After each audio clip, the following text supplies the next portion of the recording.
राष्ट्रपति रामचन्द्र पौडेल समक्ष निर्वाचन आयोगको वार्षिक प्रतिवेदन पेश। एनसेलका नयाँ सिइओमा माइकल फोले नियुक्त।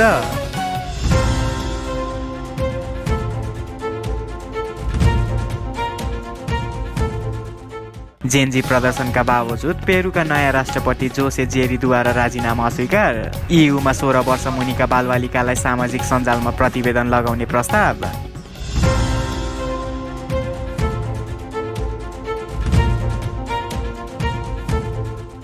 सरकारद्वारा कीर्तिपुर स्थित त्रिभुवन विश्वविद्यालय क्रिकेट मैदान आयोजनाको गुरु योजना स्वीकृत।